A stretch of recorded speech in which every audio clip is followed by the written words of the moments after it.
નમસ્કાર વિદ્યાર્થી મિત્રો, એજ્યુટેકનો ચેનલમાં આપનું સ્વાગત છે। આજે આપણે ધોરણ 9 વિષય વિજ્ઞાનમાં પ્રકરણ નંબર 5 સજીવનો પાયાનો એકમ તેના સ્વાધ્યાયના પ્રશ્નોના જવાબનું સોલ્યુશન મેળવીશું। વિદ્યાર્થી મિત્રો, ધોરણ 9 વિષય વિજ્ઞાનના તમામ પ્રકરણના સ્વાધ્યાયના પ્રશ્નોના જવાબનું સંપૂર્ણ સોલ્યુશન તમે વિડીયોના ડિસ્ક્રિપ્શન બોક્સમાં આપેલી લિંક પરથી મેળવી શકશો। તો ચાલો શરૂ કરીએ। ધોરણ 9 વિષય વિજ્ઞાનમાં પ્રકરણ નંબર 5 સજીવનો પાયાનો એકમ તેના સ્વાધ્યાયના પ્રશ્નોના જવાબની સમજ।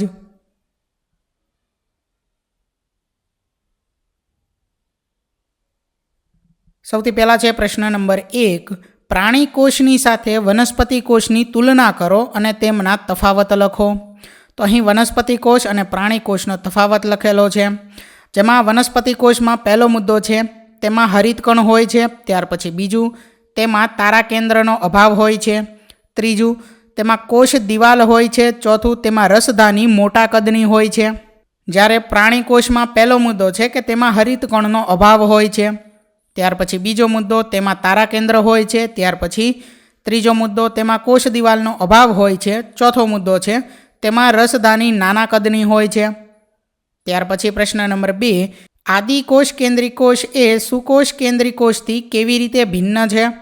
તો એના જવાબમાં આપણે લખી શકીએ કે આદિકોષ કેન્દ્રી કોષ કદમાં નાના ધરાવતા, કોષ કેન્દ્ર પટલની ગેરહાજરી, કોષ કેન્દ્રી પ્રદેશ ઓછો વિકસિત અને પટલમય કોષીય અંગિકાઓની ગેરહાજરી દર્શાવે છે। સુકોષ કેન્દ્રી કોષ કદમાં મોટા, કોષ કેન્દ્ર પટલની હાજરી, કોષ કેન્દ્રીય પ્રદેશ સુવિકસિત અને પટલમય કોષીય અંગિકાઓની હાજરી દર્શાવે છે। ત્યાર પછી પ્રશ્ન નંબર 3, જો કોષરસ પટલ ઈજાગ્રસ્ત બને કે તૂટી જાય તો શું થશે? તો એના જવાબમાં આપણે લખી શકીએ કે જો કોષરસ પટલ ઈજાગ્રસ્ત બને કે તૂટી જાય તો દ્રવ્યના અણુઓ મુક્ત રીતે કોષની અંદર અને બહાર ગતિ કરે છે અને કોષ તેનું અસ્તિત્વ ગુમાવે છે।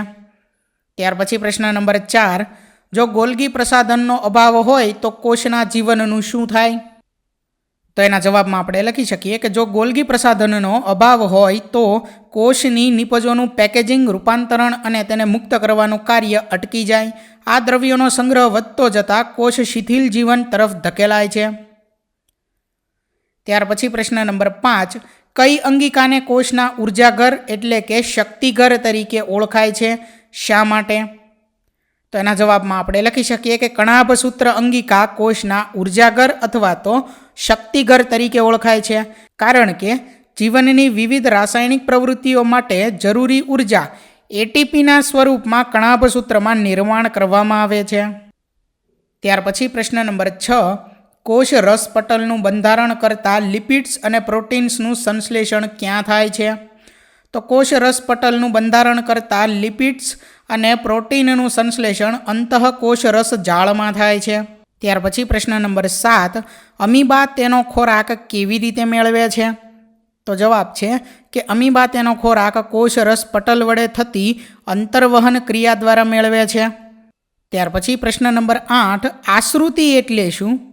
તો એના જવાબમાં આપણે લખી શકીએ કે બે જુદી જુદી સાંદ્રતા ધરાવતા દ્રાવણ વચ્ચે હાઇપરટોનિક અને હાઇપોટોનિક અર્ધપ્રવેશશીલ પટલ મૂકવામાં આવે ત્યારે પાણીના અણુ તેની વધારે સાંદ્રતા ધરાવતા દ્રાવણથી એટલે કે હાઇપોટોનિકથી પાણીની ઓછી સાંદ્રતા ધરાવતા દ્રાવણ હાઇપરટોનિક તરફ પ્રસરણ પામે છે।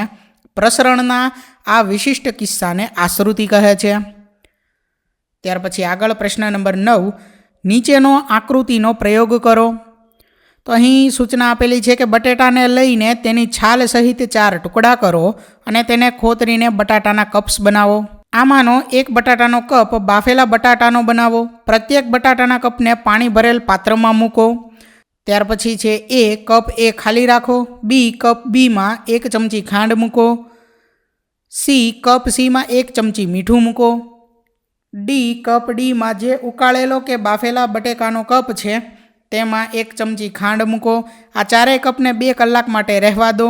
ત્યારબાદ આ ચારેય બાફેલા બટાટાના કપ્સને અવલોકિત કરો અને નીચે આપેલા પ્રશ્નોના જવાબ આપો, જેમાં પહેલો પ્રશ્ન છે શા માટે કપ બી અને સીમાં ખાલી જગ્યામાં પાણી એકઠું થાય છે? સમજાવો। ત્યાર પછી બીજો પ્રશ્ન, શા માટે બટાટાનો કપ એ આ પ્રયોગ માટે આવશ્યક છે? ત્યાર પછી ત્રીજો પ્રશ્ન છે કે કપ એ અને ડીમાં ખાલી જગ્યામાં પાણી શા માટે એકઠું થતું નથી, સમજાવો. તો અહીં તેની આકૃતિ આપેલી છે અને ત્યાર પછી છે પ્રશ્ન પહેલો જે આપે છે તેનો જવાબ કે કપ બી અને સીની ખાલી જગ્યામાં પાણી એકઠું થાય છે કારણ કે બટાટાના કપની બહારની તરફ અને અંદરની તરફ પાણીની સાંદ્રતાનો તફાવત છે. બટાટાના કપની બહારની તરફ પાણીના અણુ વધારે હોવાથી તે અંદર ખાલી જગ્યા તરફ પ્રસરણ પામે છે. ત્યાર પછી બીજા પ્રશ્નનો જવાબ છે કે આ પ્રયોગ માટે બટાટાનો કપ એ સરખામણી માટે જરૂરી છે, તે નિયંત્રણ નિદર્શન માટે છે.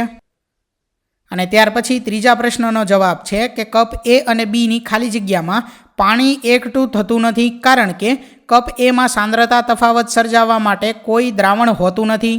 ત્યાર પછી આકૃતિ નહીં પણ ત્યાં આશ્રુતિ છે, બરાબર, ત્યાં ભૂલ છે. આશ્રુતિ માટે 2 ભિન્ન સાંદ્રતાવાળા દ્રાવણ જરૂરી છે. જ્યારે કપ ડી બાફેલા બટાટાનો બનાવેલો હોવાથી તેના કોષો મૃત છે. તેમાં પાણીના પ્રસરણ માટે અર્ધ પ્રવેશશીલ પટલ નથી અને આકૃતિ ક્રિયા દર્શાવતી નથી.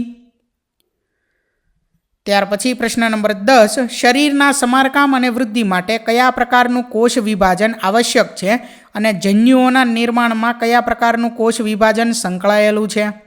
તો એના જવાબમાં આપણે લખી શકીએ કે જૂના મૃત અને ઇજાગ્રસ્ત કોષોના સ્થાને સજીવોમાં ક્રમાનુસાર વૃદ્ધિથી નવા કોષોનું નિર્માણ થાય છે અને પ્રજનન માટે જન્યુ કોષોનું નિર્માણ આવશ્યક છે. જે ક્રિયા દ્વારા નવા કોષોનું નિર્માણ થાય છે તેને કોષ વિભાજન કહે છે. કોષ વિભાજનના 2 પ્રકારો છે, સમભાજન અને અર્ધાકરણ. કોષ વિભાજનની તે ક્રિયા કે જે વૃદ્ધિ માટે મોટે ભાગે થાય છે તેને સમભાજન કહે છે. આ ક્રિયામાં પ્રત્યેક કહેવાતો માતૃકોષ વિભાજનથી 2 સમાન બાળકોષોનું નિર્માણ કરે છે. બાળકોષો માતૃકોષો જેટલા જ રંગસૂત્રો ધરાવે છે. તે સજીવોમાં વૃદ્ધિ અને પેશીઓના સમારકામમાં મદદરૂપ થાય છે.